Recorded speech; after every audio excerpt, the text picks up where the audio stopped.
was a warm, humid night in Marshall, Texas, and the air was thick with the promise of an impending thunderstorm. I found myself behind the wheel of my old pickup truck, navigating the winding roads of the small town. I'd heard tales of Stagecoach Road, the kind of stories that send a shiver down your spine, but I never thought I'd experience the chilling legend for myself. As I approached the outskirts of town, the familiar hum of my truck's engine was joined by the low rumble of distant thunder. The road ahead was dark and winding, flanked by tall trees that seemed to lean in towards the pavement, their branches creating a canopy of shadows. Stagecoach Road had a reputation for being haunted, a place where the veil between the living and the dead was said to be thin. I had always dismissed such tales as mere superstition, but the feeling that washed over me as I entered that forsaken stretch of road was undeniable. The first sign that something was amiss came in the form of a thick, impenetrable fog that seemed to materialize out of nowhere. It rolled across the road like a living entity, obscuring my vision and making it impossible to see more than a few feet ahead.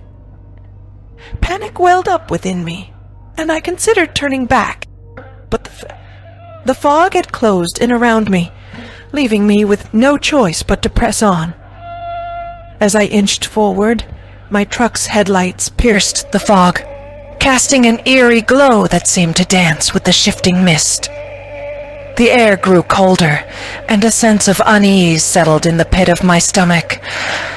That's when I saw her, a woman dressed in a flowing white gown, standing at the side of the road. Her long, dark hair cascaded over her shoulders, and she appeared to be in distress. My heart went out to her, and I pulled my truck to a stop, thinking she might need help. I rolled down my window and called out to her, my voice trembling with concern. "Are you okay? Do you need a ride?" But she didn't respond.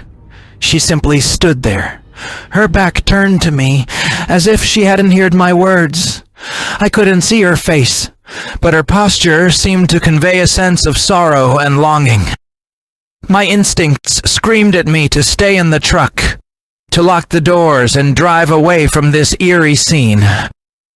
But something compelled me to step out, to approach the woman and offer assistance. Maybe it was the way the mist seemed to cling to her, as if she were a part of the fog itself. As I got closer, I could hear her soft, mournful sobbing, and my heart ached for her. I reached out a hand, intending to comfort her, but before I could make contact, she turned to face me. The sight that met my eyes will haunt me for the rest of my days. Her face was pale, almost translucent, with hollow, empty eyes that seemed to pierce through my very soul. She opened her mouth to speak, but instead of words, a ghastly, otherworldly wail emerged. I stumbled back, terror gripping me, and that's when I noticed it. The fog had thickened, surrounding me like a cocoon. I was trapped, isolated in this ghostly realm with the spectral woman. I fumbled for the keys to my truck, my heart pounding in my chest. The engine roared to life, and I slammed my foot on the gas pedal, determined to escape this nightmare. But my truck refused to move, as if some invisible force held it in place. The woman continued to wail, her unearthly cries filling the air. I could feel her presence all around me, as if she were reaching into my very thoughts. Panic threatened to consume me as I realized that I was at her mercy. With a sudden, jarring movement, she glided towards me, her eyes locked onto mine. I could feel her icy breath against my skin, and I knew that there was no escape from whatever malevolent force held me captive. And then, as if in response to my silent plea, the fog began to recede, slowly dissipating into the night, With a final mournful wail, the spectral woman faded into the mist, leaving me trembling and alone on Stagecoach Road. I didn't waste a moment. I slammed my truck into gear and sped away from that haunted stretch of road, my heart still racing, my mind filled with a terror. One thing I know is certain, is that I'll never venture onto that road again. It was a moonless night, the kind that sends shivers down your spine even before anything unusual happens. I was driving alone on a desolate stretch of highway, miles away from civilization. My hands clenched at the steering wheel, and my gaze remained fixed on the seemingly endless road ahead. The journey had been uneventful so far, just me and the hypnotic hum of the tires against the asphalt. But as I continued down that lonely road, I couldn't shake the feeling that something was terribly wrong. A sense of unease gnawed at me, and the hairs on the back of my neck stood on end. It was thus that I noticed a pair of headlights in my rearview mirror, closing in fast. I frowned, wondering who else would be out on this forsaken road at this hour. The approaching vehicle was a black sedan, sleek and modern, a stark contrast to my aging, trusty car. The driver seemed impatient, tailgating me relentlessly. My pulse quickened as I struggled to maintain control of my vehicle. I considered pulling over to let them pass, but there was something off about the situation. It was as if the driver of the sedan had no intention of overtaking me. My anxiety grew as the sedan continued to tailgate me, its headlights blinking in my rearview mirror. I knew I had to do something, so I signaled and veered onto the shoulder to let them pass. But to my horror, the sedan matched my every move, staying locked behind me like a shadow. The situation had taken a disturbing turn, and my heart raced as I contemplated my options.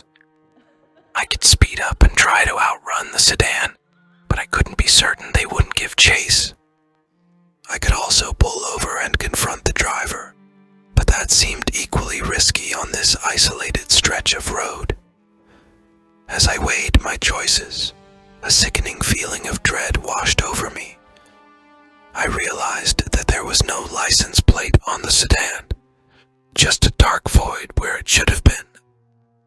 Panic clawed at my throat, and I slammed my foot on the gas pedal to escape this nightmare. The sedan followed suit, accelerating to match my speed. It was as if it had a sinister will of its own, hell-bent on tormenting me. I watched in terror as the road ahead seemed to stretch endlessly, no signs of civilization in sight. I felt trapped, like a helpless prey, being pursued by a relentless predator. My mind raced, searching for a way out of this surreal nightmare. I knew I couldn't keep this up for long. My car was older, and I was running out of gas. Just when despair threatened to consume me, I spotted a faint glow on the horizon, a distant gas station. It was my only hope. With my heart pounding in my chest, I pushed my car to its limits, racing toward the faint beacon of hope. The sedan continued to tailgate me, its presence suffocating. I could feel its malevolence, a palpable force that seemed to radiate from it. As I approached the gas station, relief washed over me like a tidal wave. I pulled into the well-lit parking lot, hoping the presence of witnesses would deter my pursuer. But as I came to a stop, the sedan pulled in behind me, cutting off any chance of escape. My hands trembled as I shut off my engine and stared at the sedan in horror. I couldn't see the driver's face through the tinted windows, and that only added to the fear that gripped me. It was as if I had stumbled into a real-life horror movie. Summoning every ounce of courage I had left, I opened my car door and stepped out.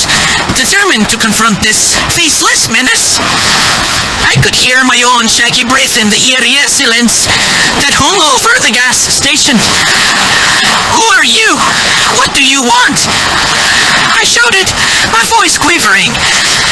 The driver's side door of The sedan slowly creaked open, revealing a figure cloaked in darkness. I couldn't make out any features, just an ominous silhouette. And then, with a voice that sent shivers down my spine, the figure spoke.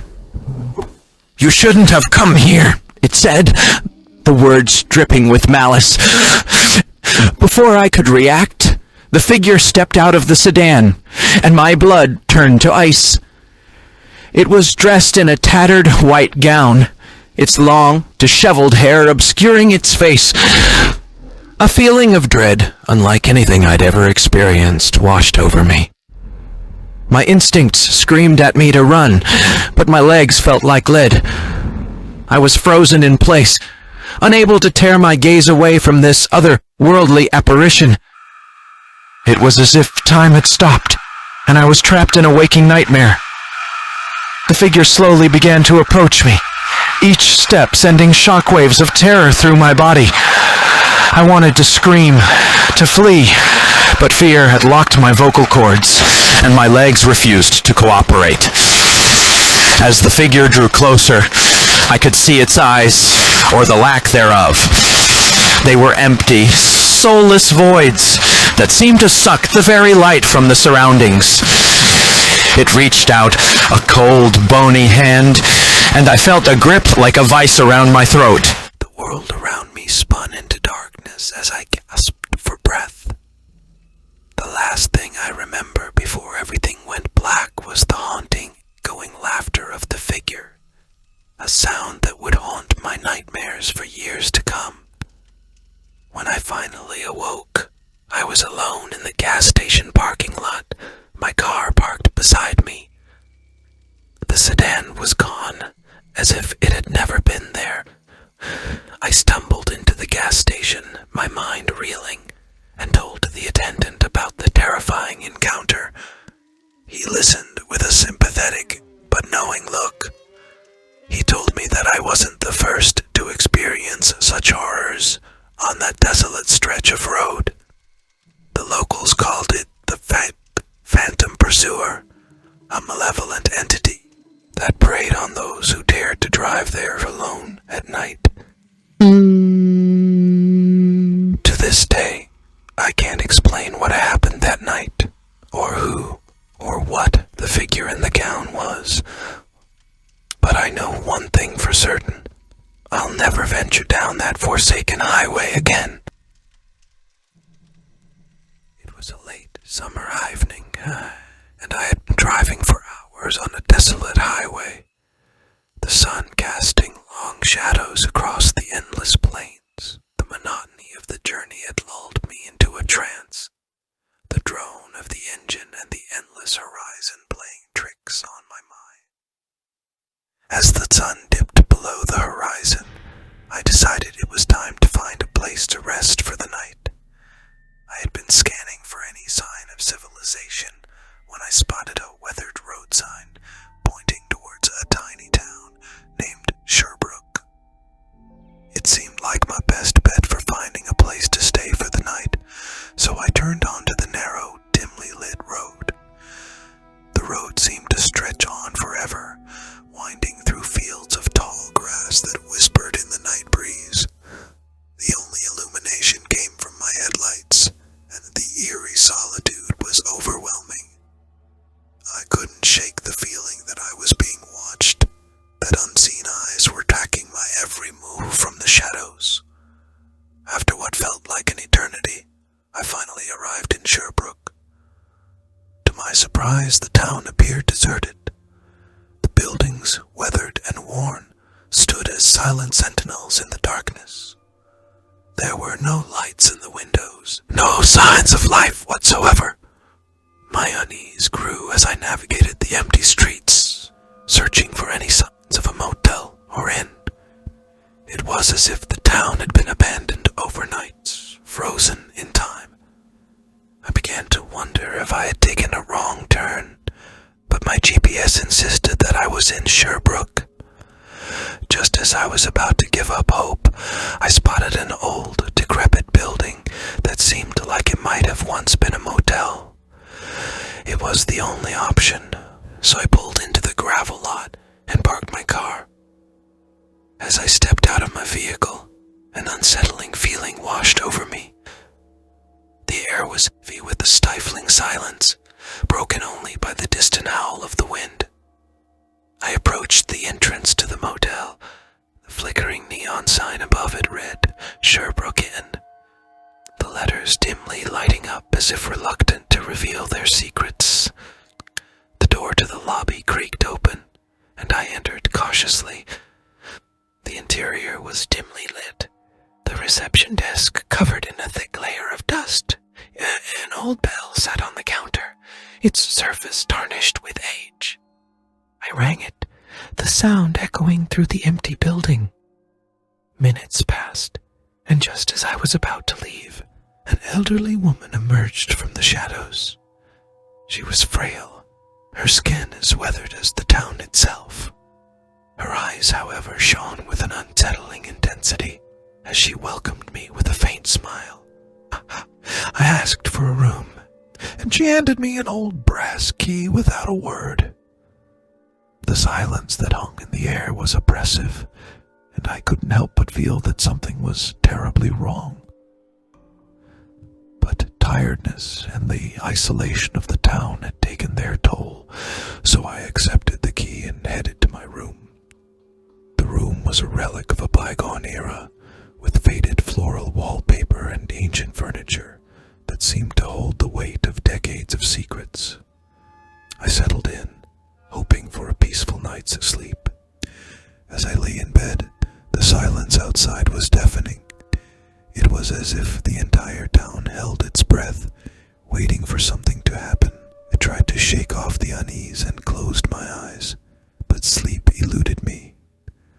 Hours passed, and I became aware of a faint, rhythmic sound coming from somewhere in the building.